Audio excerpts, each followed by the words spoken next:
ಇದ್ರಲ್ಲಿ ಏನ್ ಮಿಕ್ಸ್ ಆಗಿಲ್ಲ, ಇದ್ರಲ್ಲಿ ಏನ್ ಮಿಕ್ಸ್ ಆಗಿದೆ?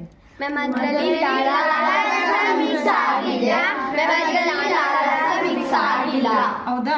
ಹಂಗಾರೆ ಇದ್ರಲ್ಲಿ ಕಾರ್ಬೋಹೈಡ್ರೇಟ್ ಜೀರ್ಣ ಆಗಿದ್ಯೋ ಇಲ್ಲ? ಕಾರ್ಬೋಹೈಡ್ರೇಟ್ ಸರಳ ರೂಪಕ್ಕೆ ಬಂದಿದ್ಯೋ ಇಲ್ಲ? ಇದ್ರಲ್ಲಿ ಹೇಗ್ ಗೊತ್ತಾಯ್ತು ಇದ್ರಲ್ಲಿ ಬಂದಿದೆ ಸರಳ ರೂಪಕ್ಕೆ ಬಂದಿದೆ ಕಾರ್ಬೋಹೈಡ್ರೇಟ್?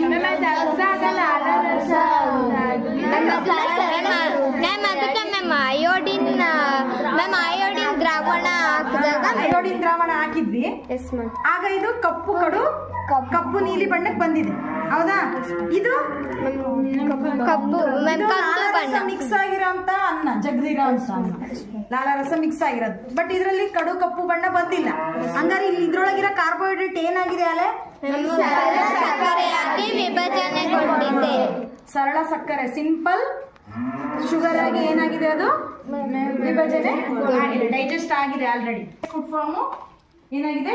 ಸಿಂಪ್ಲೆಸ್ಟ್ ಫಾರ್ಮ್ ಆಗಿ ಬದಲಾಗಿದೆ. ಕಾರ್ಬೋಹೈಡ್ರೇಟ್ ಇದ್ದಿದ್ದು ಏನಾಗಿದೆ? ಸಿಂಪಲ್ ಶುಗರ್ ಆಗಿ ಕನ್ವರ್ಟ್ ಆಗಿದೆ. ಹೌದಾ? ಎಸ್. ಇದ್ರಲ್ಲಿ ಗೊತ್ತಾಗ್ತಿದೆಯಲ್ಲ ಡಿಫ್ರೆನ್ಸ್? Yes ma'am. ಓಕೆ.